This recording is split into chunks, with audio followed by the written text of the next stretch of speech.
दोस्तों, मानव का जो जीवन है वो एक चक्र के समान है।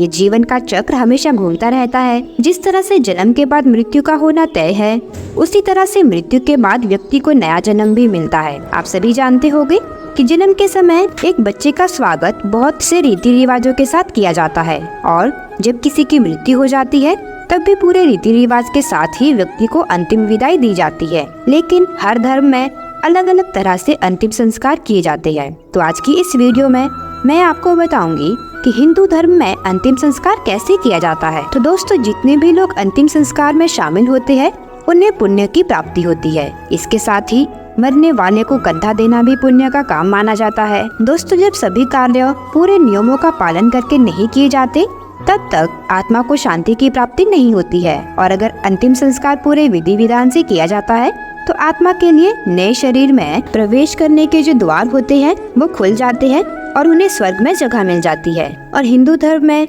बच्चों और साधु संतों को जलाने का रिवाज नहीं है, बल्कि इन्हें दफनाया जाता है। इसके साथ ही मृत शरीर की परिक्रमा करनी चाहिए।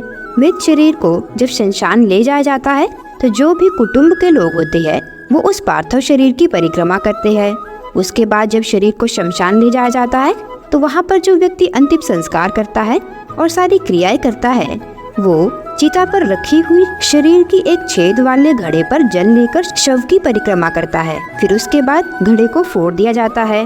ऐसा इसीलिए किया जाता है ताकि शरीर से मोह को भंग किया जा सके। और साथ ही इस क्रिया को करने के पीछे एक कारण और भी है। कहा जाता है कि इस क्रिया को करके सारे तत्वों को शामिल किया जाता है। उचित दिशा का भी ज्ञान होना चाहिए। जब भी शरीर को शमशान तक ले जाया जाता है तब हमेशा सिर को आगे और पैर को पीछे रखा जाता है।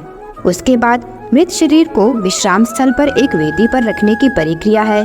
ऐसा इसीलिए किया जाता है कि आखिर बार जो मृत व्यक्ति है वो इस संसार को देख सके। फिर इसके बाद मृत व्यक्ति की दिशा में बदलाव कर दिया जाता है और पैरों को आगे तथा सिर को पीछे कर दिया जाता है।